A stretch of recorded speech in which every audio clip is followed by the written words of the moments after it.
Writing. कोई भी कहानी, कोई भी कंटेंट वो हमारी स्टोरी या कहानी कहलाता है, जिसे हम कथा भी कहते हैं। Every story has a beginning, middle and ending. The beginning of the story tells us about the introduction of the particular characters, about the storyline, about the theme of the particular story. That is, we can take the example of a movie हम साथ साथ हैं। Middle जो होता है किसी भी story का, जो मिडिल होता है, मिडिल पार्ट, वो स्टोरी को डेवलप करता है। The middle part of the story develops the story and the ending part of the story tells us about the conclusion of the story, कि आखिरकार अंत में क्या हुआ, हैप्पी एंडिंग हुई या सैड एंडिंग हुई, उसके बारे में बताता है। तो चलिए मैं आपको और ज्यादा अच्छे से क्लियर करके बताती हूँ। यहाँ पर एक मूवी का हम एग्जाम्पल लेंगे, हम साथ साथ हैं, उसके थ्रू मैं आपको स्टोरी राइटिंग अच्छे से नरेट करना बताती हूँ। उससे पहले आप इतना समझ लीजिए कि हर स्टोरी में एक बिगिनिंग होती है, एक मिडिल होता है और एक एंडिंग होती है। जो हमारा बिगिनिंग वाला पार्ट होता है उसमें हमारे स्टोरी के मेन कैरेक्टर, सब कैरेक्टर्स इंट्रोड्यूस किया जाता है। इसके अलावा हमारी जो कहानी है उसकी क्या थीम है, किस थीम पर हमारी कहानी बन रही है, क्या उसका मेन एसेंस लेके चल रहा है, उसके बारे में बताया जाता है। हमारी जो लोकेशन है वो ऐड करी जाती है। मिडिल पार्ट जो स्टोरी का होता है उसमें हमारे जो कैरेक्टर्स हैं उनकी लाइफ में डेवलपमेंट होते हैं, उनकी लाइफ में कुछ प्रॉब्लम्स आती हैं, वो कुछ प्रॉब्लम्स को फेस करते हैं और वो वाला पार्ट हमारा स्टोरी का डेवलपमेंट पार्ट कहलाता है। और एंडिंग पार्ट में जो हमारे कैरेक्टर्स हैं या तो अपनी प्रॉब्लम से फ्री हो जाते हैं, हैप्पी एंडिंग मिल जाती है स्टोरी को, या फिर वो हो सकता है किसी कैरेक्टर की डेथ हो जाए तो स्टोरी को हमारी सैड एंडिंग मिल जाती है। ये सारी चीजें मैं आपको हम साथ साथ है मूवी के थ्रू डिपिक्ट करके बताऊंगी कि, और मैंने ये मूवी इसलिए ली क्योंकि एक तो ये मेरे जो स्टूडेंट है पलक, उनकी फेवरेट मूवी है हम साथ साथ है। इसके अलावा जो हम साथ साथ है मूवी एक ऐसी लेजेंडरी मूवी है, इतनी अच्छी मूवी है सूरज बड़जात्या की कि इस मूवी को सबने ही लगभग देखा हुआ है। It's also one of my favourite movie. तो चलिए इस मूवी के थ्रू मैं आपको स्टोरी राइटिंग अच्छे से बताती हूँ। हमारी मूवी स्टार्ट होती है हम साथ साथ हैं, हम साथ साथ हैं।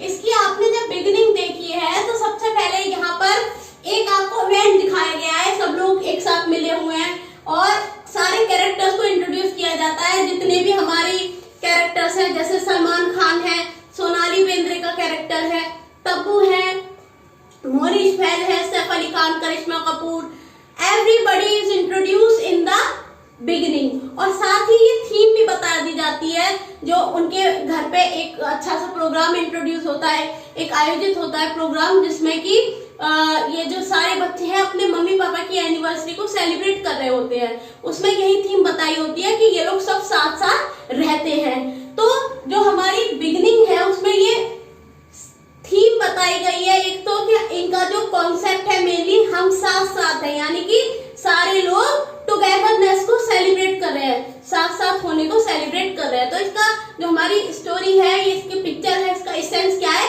थीम क्या है, साथ साथ होना, फैमिली का एक साथ होना।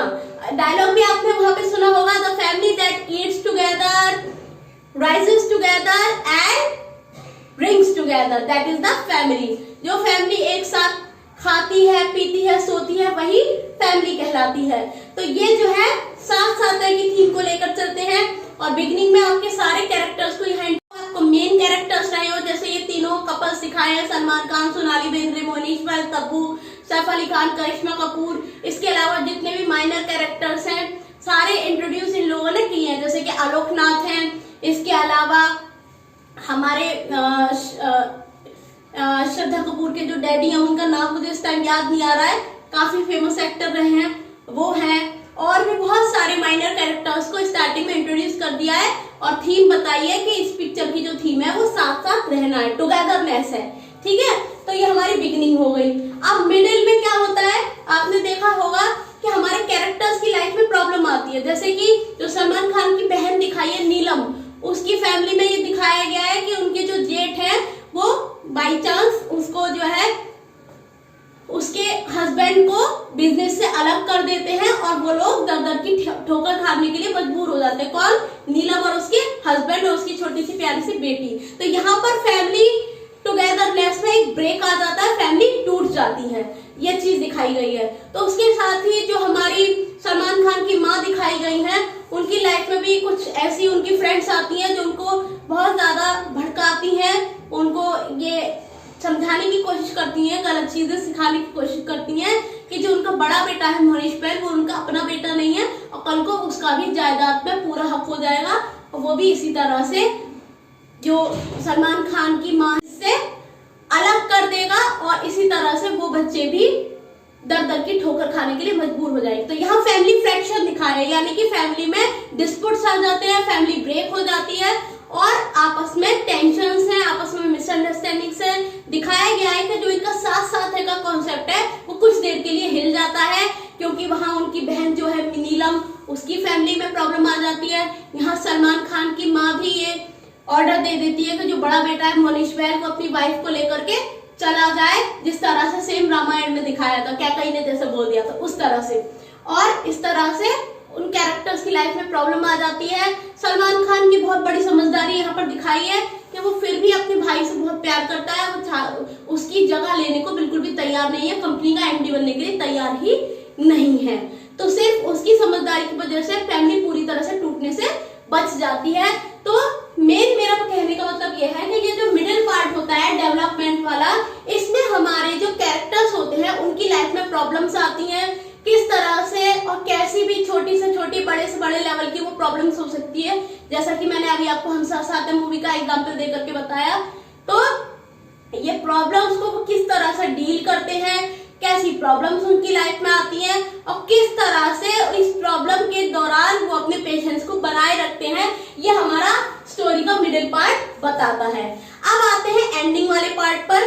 तो एंडिंग जो हमेशा हमारी स्टोरी को या तो एक हैप्पी एंडिंग दे देती है, हैप्पी कंक्लूजन हो जाता है, या फिर एक सैड कंक्लूजन हो जाता है। अब वापस इस मूवी का एग्जाम्पल मैं यहाँ लूंगी हम साथ साथ का।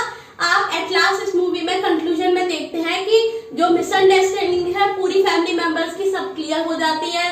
जो ये हमारे मोहनीश पहल है, उनकी वाइफ एक प्यारे से बेटे को जन्म देती हैं और फैमिली में बहुत सारी खुशियां छा जाती हैं। वहीं नीलम के जेठ को भी उसकी गलती का एहसास हो जाता है और वो भी अपने छोटे भाई से माफी मांग करके उसे वापस अपनी फैमिली में इंक्लूड कर लेते हैं और फिर से फैमिली एक साथ खुशी खुशी रहने लगती है। वहां नीलम की फैमिली एकदम टुगेदरनेस की फीलिंग को फिर से फील करने लगती है। तो यहाँ सलमान खान की जो पूरी फैमिली दिखाई है, यहाँ भी उनकी मिसअंडरस्टैंडिंग क्लियर होने लगती है, जैसे ही उनके भाभी एक प्यारे से बेटे को जन्म देती हैं।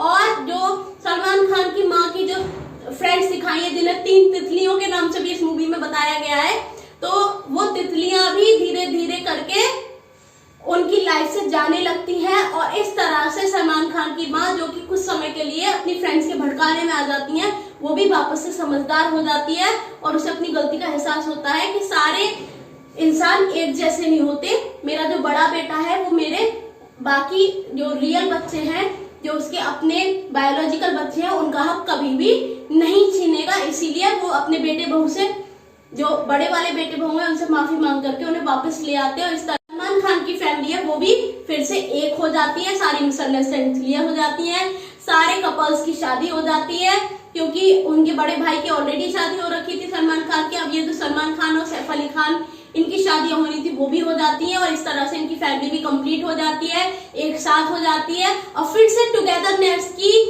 जो सेलिब्रेशन है वो इस मूवी में फिर से छा जाती है, जो कि शुरू से दिखाई गई है। इस फैमिली में जो मेन बात थी वो है साथ साथ रहना।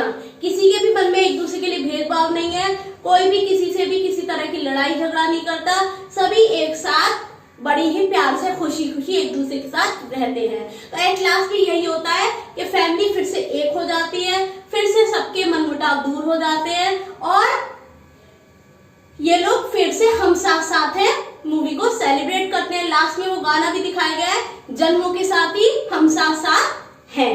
तो इस तरह से एक गुड स्टोरी होती है। मेरा मतलब यही था आपको समझाने का। एक स्टोरी वो होती है जिसमें बिगनिंग होती है, जिसमें कैरेक्टर्स इंट्रोड्यूस कर रहे होते हैं, पर पर्टिकुलर स्टोरी की थीम बताई होती है। मिडिल होता है जिसमें कि हमारे कैरेक्टर्स की लाइफ में प्रॉब्लम्स आती हैं और वो अपनी प्रॉब्लम्स को किस तरह से फेस करते हैं ये दिखाया जाता है। एंडिंग होती है जिसमें कंक्लूजन होता है, चाहे वो हैप्पी एंडिंग की तरफ ले जाए वो कंक्लूजन या सैड एंडिंग की तरफ। तो ये हुई कि स्टोरी आखिर होती क्या है। इसके अलावा आप समझिए कि एक स्टोरी में हमेशा पैराग्राफ्स का यूज होना चाहिए। उसी के साथ साथ अपनी स्टोरी में आपको हर कैरेक्टर को नाम देना चाहिए, हर प्लेस को नाम देना चाहिए। यहाँ तक कि आप कोई पेट भी यूज कर रहे हैं, जैसे कोई आपने बिल्ली या कुत्ता भी अपनी स्टोरी में यूज करा है, तो आप उसको भी कोई ना कोई नाम जरूर दें, क्योंकि इन नामों को देने से ही आपकी ऑडियंस आपकी स्टोरी के साथ कनेक्शन फील कर पाती है।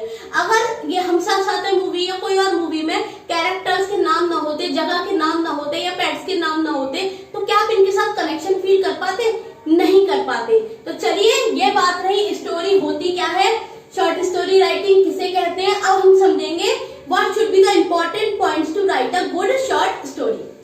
सबसे पहले जो इम्पोर्टेंट पॉइंट यहाँ पर आ जाता है वो ये होता है कि राइट अ कैची बिगनिंग। मीन्स आपकी जो स्टोरी की शुरुआत है कुछ इस तरह की होनी चाहिए कि उसमें अच्छे से कैरेक्टर्स आपने इंट्रोड्यूस करे हो, सेटिंग्स अच्छे से इंट्रोड्यूस करी हो, कुछ अच्छा सा हैप्पी इवेंट दिखाइए, कुछ ऐसा दिखाइए जिससे कि आपकी जो स्टोरी की जो बिगिनिंग है वो इस तरह की हो कि आपकी जो थीम है स्टोरी की वो समझ में आए और आपकी ऑडियंस उससे कनेक्ट कर पाए। जैसे कि एक समय में एक राजा था, ये सब पुरानी हो चुकी है, कुछ अच्छा सा बताइए। जैसे कि एक समय में राजा विक्रमादित्य फलानी जगह पर राज करते थे, तो इस समय पर थोड़ा अपने कैरेक्टर को इंट्रोड्यूस कर दीजिए, अपनी जो जगह है उसको इंट्रोड्यूस कर दीजिए तो अच्छी भी लगे। जैसे फिलहाल में मैंने एक मूवी देखी थी जुबैदा, उसमें दिखाया गया था कि जिसका बेटा है जुबैदा का जो बायोलॉजिकल सन था, वो अपनी मम्मी की जो लाइफ थी उसके बारे में जानने के लिए बहुत ज्यादा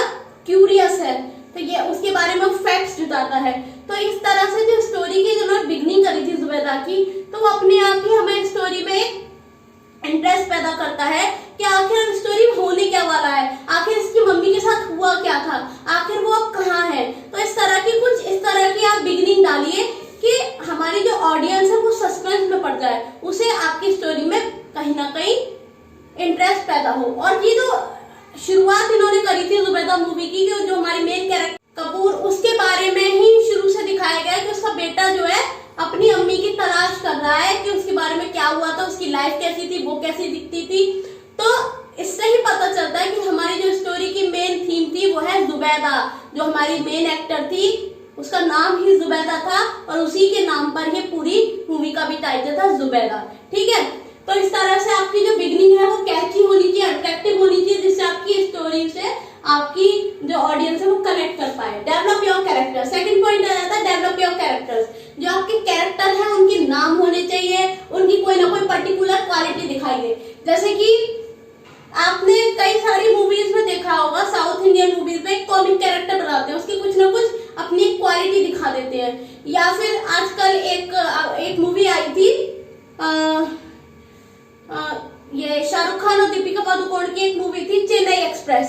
उसमें जो हमारी दीपिका पादुकोण थी उसके कैरेक्टर की एक खास क्वालिटी थी कि वो रात को अजीब अजीब सी आवाजें निकालती थी और उसे भूतों से डर लगता था, या कह सकते हैं कि उस कुछ इस तरह का सीक्वेंस दिखाया था कि वो खुद भी एक डरावनी एक इंसान के रूप में बदल जाती थी रात को। तो ये कुछ ना कुछ अपने कैरेक्टर की क्वालिटी दिखाइए, उनके नेम तो आपको देने ही पड़ेंगे, तभी आपकी ऑडियंस आपकी स्टोरी से आपके कैरेक्टर से कनेक्ट कर पाएगी। Choose a suitable point of view, एक अपना माइंडसेट बना के रखिए कि आपकी स्टोरी किस थीम पर चलनी है। ऐसा नहीं कि अभी तो आप दिखा रहे हैं एक सस्पेंस मूवी और थोड़ी देर बाद उसको दिखा दिया, या फिर अभी तो आप लेके चल रहे थे प्रेम रतन धन पायो वाली थीम और आपने बीच में अपना किक वाली थीम डाल दी। तो इस तरह से ना हो, आप एक पॉइंट ऑफ व्यू लेके चलिए कि आपको स्टोरी बनानी किस चीज पर है, साथ साथ है वाली थीम पर बनानी है या सस्पेंस वाली थीम पर बनानी है या फिर जो समाज में बुराइयां है उसकी थीम पर बनानी है। अब आप इसको अच्छे से अपने दिमाग में क्लियर रखिए और इसी पॉइंट ऑफ व्यू के साथ अपनी स्टोरी को लेकर चलिए। राइट मीनिंगफुल डायलॉग्स, अरे भाई ये तो बहुत ही इंपॉर्टेंट चीज आ जाती है। तो जो आपके डायलॉग्स है वो बहुत ही ज्यादा अच्छे होने चाहिए, मीनिंगफुल होने चाहिए, क्योंकि ऑडियंस एक बार को मूवी की स्टोरी पूरी भूल जाती है लेकिन डायलॉग्स कोई कोई अमर रह जाते हैं। जैसे आपने अमिताभ बच्चन के डायलॉग सुने होंगे, बहुत ही एक दो डायलॉग्स तो मुझे भी बहुत अच्छे लगते हैं, बहुत ही फेमस है। जैसे वो डायलॉग है ना, रिश्ते में तो करते हैं, नाम है शहंशाह। हाँ, और आपने एक वो डायलॉग और सुना होगा, आज मेरे पास बंगला है, गाड़ी है, पैसा है, तेरे पास क्या है? तो इस तरह के जो डायलॉग्स हैं वो किसी भी मूवी को, किसी भी स्टोरी को अमर बना देते हैं। तो इस तरह के डायलॉग्स आप अपनी स्टोरी में जरूर ऐड करिए। मैं जानती हूँ कि ऐसा करना थोड़ा टफ है, लेकिन आप बहुत ही क्रिएटिव माइंड को लेकर पैदा हुए दुनिया में, यकीन मानिए बस आपको जरूरत है उस क्रिएटिव माइंड को खोजने की। तो आप डायलॉग जरूर डालिए अपनी स्टोरी में। यूज सेटिंग एंड कंटेंट, वही बात आ जाती है। तो जैसे कि हर मूवी के अंदर एक जगह दिखाई है, जैसे हम साथ साथ मूवी के अंदर ही वो छोटा सा ओकेजन है।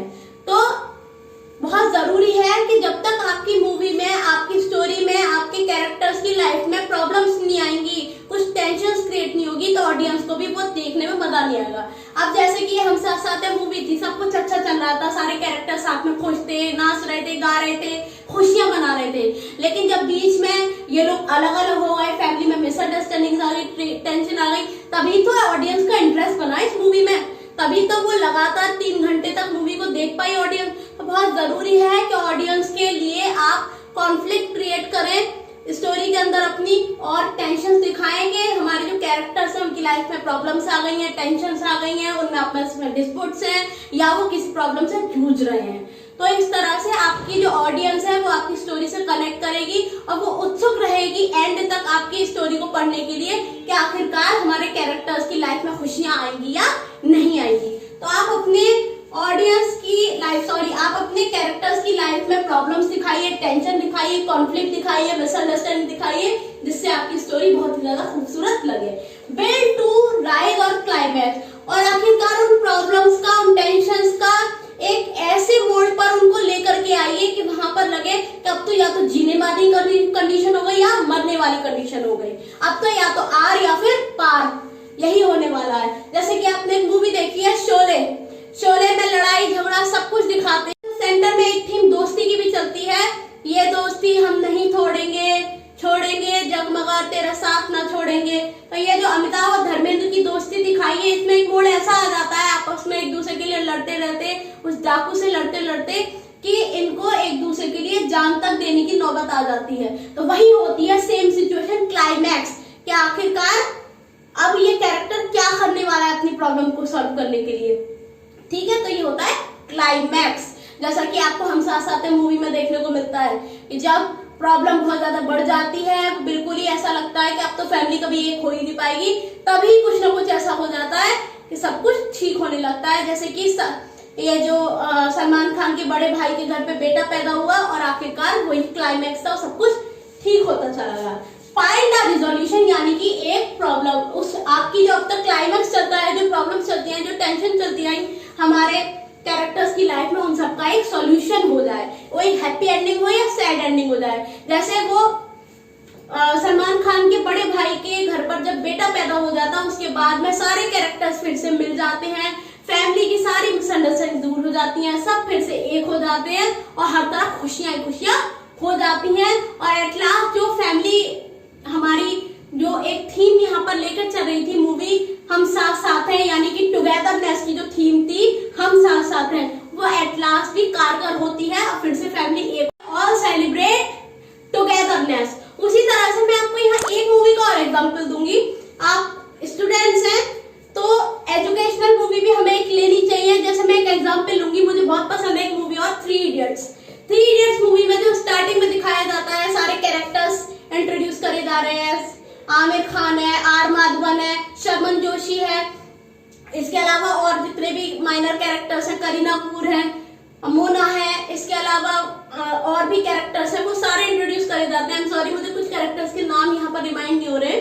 तो दिखाया जाता है कि इंजीनियरिंग कॉलेज में ये लोग पढ़ने आए हैं। शुरू में थीम दिखाई है कि रटना कोई सोल्यूशन का मतलब नहीं है बाबा, कामयाबी के पीछे मत भाग, बल्कि क्वालिटी के पीछे भाग, कामयाबी झक मार के तेरे पीछे आएगी। यानी कि हमें रोड लर्निंग में बिलीव नहीं करना चाहिए, हमें चीजों को समझने में बिलीव करना चाहिए, अपने आप ही कामयाबी हमारे पीछे पीछे आती चली जाएगी। तो यही थीम लेकर चलते हैं 3 इडियट्स में। और बीच में इनकी लाइफ में प्रॉब्लम्स भी आती है कि जो एक कैरेक्टर है इनका फ्रेंड, वो उसका एक्सीडेंट हो जाता है, इनमें से एक जो हॉस्टलर है उसकी डेथ भी हो जाती है। और काफी ज्यादा प्रॉब्लम तब आ जाती है जब हमारे जो मेन कैरेक्टर्स हैं वो उनकी फ्रेंडशिप में दरार आने लगती है, क्योंकि जो उसको इंजीनियरिंग कॉलेज का डीन है उनको निकाल देता है, एक दूसरे के रूम से अलग अलग शिफ्ट कर देता है। तो ये लोग अकेले पड़ जाते हैं, इन लोगों की लाइफ में प्रॉब्लम आने लगती है और जो फिर से इनके जो फ्रेंड्स हैं वो वापस रोड लर्निंग की तरफ जाने लगते हैं। लेकिन ये दुख के बादल भी ज्यादा दिन रहते हैं। एट लास्ट फिर से ये जो हमारा मेन कैरेक्टर है रेंचो, जो आमिर खान का दिखाया है मेन कैरेक्टर, वो हमेशा यही कहता था कि किताबी ज्ञान में कुछ नहीं रखा, अपनी खुद की समझ से कोई हम डेफिनेशन बना सकते हैं। जैसे उसने एक डेफिनेशन बताई दी थी, बुक में से ना दिखा के उसने बहुत सिंपल लैंग्वेज में बता दी थी, जो कि डीन को पसंद नहीं आई थी। और एट लास्ट फिर उसने उस लैंग्वेज को इतना ज्यादा टिपिकल बना दिया कि डीन भी सोचने लगा कि ये किस लैंग्वेज में डेफिनेशन बता रहा है। तो यही चीज दिखाई गई है कि आपकी समझ इतनी अच्छी होनी चाहिए कॉन्सेप्ट की कि आपको रटने की जरूरत ही न पड़े। एट लास्ट जो हमारा ये मेन कैरेक्टर था रेंचो, वही टॉप करता है पूरे इंजीनियरिंग कॉलेज में। उसकी ही बात सच निकलती है कि कामयाबी के पीछे मत भागो, बल्कि अपने अंदर क्वालिटी पैदा करो। क्वालिटी होगी तो कामयाबी झक मार के तुम्हारे पीछे आएगी। उसके पास कोई डिग्री नहीं होती, वो किसी और के नाम पर यहाँ पढ़ने के लिए आता है, इंजीनियरिंग कॉलेज में टॉप भी करता है और बिना डिग्री के भी वो इतना सफल साइंटिस्ट बनता है कि सारे इंजीनियर्स भी उसके पीछे पीछे दौड़ते हैं। उसने एक बहुत ही अलग टाइप का अपना एक इनोवेटिव स्कूल भी बनाया होता है। तो ये थी थीम थ्री इडियट्स की। इस तरह से मैंने आपको थ्री इडियट्स के थ्रू भी आपको स्टोरी राइटिंग मैंने यहाँ पर समझा दी। तो गाइस आज की वीडियो में बस इतना ही। मैंने आपको बताया कि किस तरह से एक गुड शॉर्ट स्टोरी राइटिंग हम यहाँ पर कर सकते हैं। समझ में आया किस तरह से एक अच्छी स्टोरी लिख सकते हैं? आपने तो मुझे हम साथ साथ मूवी के थ्रू बहुत अच्छे से स्टोरी राइटिंग समझा दी। तो आज ही जाकर के स्टोरी राइटिंग जरूर करना। मेरा तो मन है मैं स्टोरी राइटिंग के साथ साथ ही हम साथ साथ मूवी भी देखूं। बिल्कुल, पढ़ाई के साथ साथ एंजॉयमेंट भी उतना ही जरूरी है, लेकिन फिलहाल अपने एग्जाम्स के पॉइंट ऑफ व्यू से स्टोरी राइटिंग भी जरूर करना। और अगर आपको भी स्टोरी राइटिंग अच्छे से समझ में आ गई हो तो आज ही जा करके इस वीडियो को लाइक कीजिए और ज्यादा से ज्यादा शेयर कीजिए, क्योंकि हमारा चैनल एक ऐसा प्लेटफॉर्म है जहाँ पर आपको सिर्फ पढ़ाई ही नहीं करवाई जाती, बल्कि पढ़ाई ऐसे वे में कराई जाती है कि आपकी पढ़ाई एक फन बन जाए। Learning is fun. और अभी भी अगर आपने मेरे चैनल को सब्सक्राइब नहीं किया है तो please go and subscribe the YouTube channel to get more updates like this. Thank you, have a nice day, sayonara.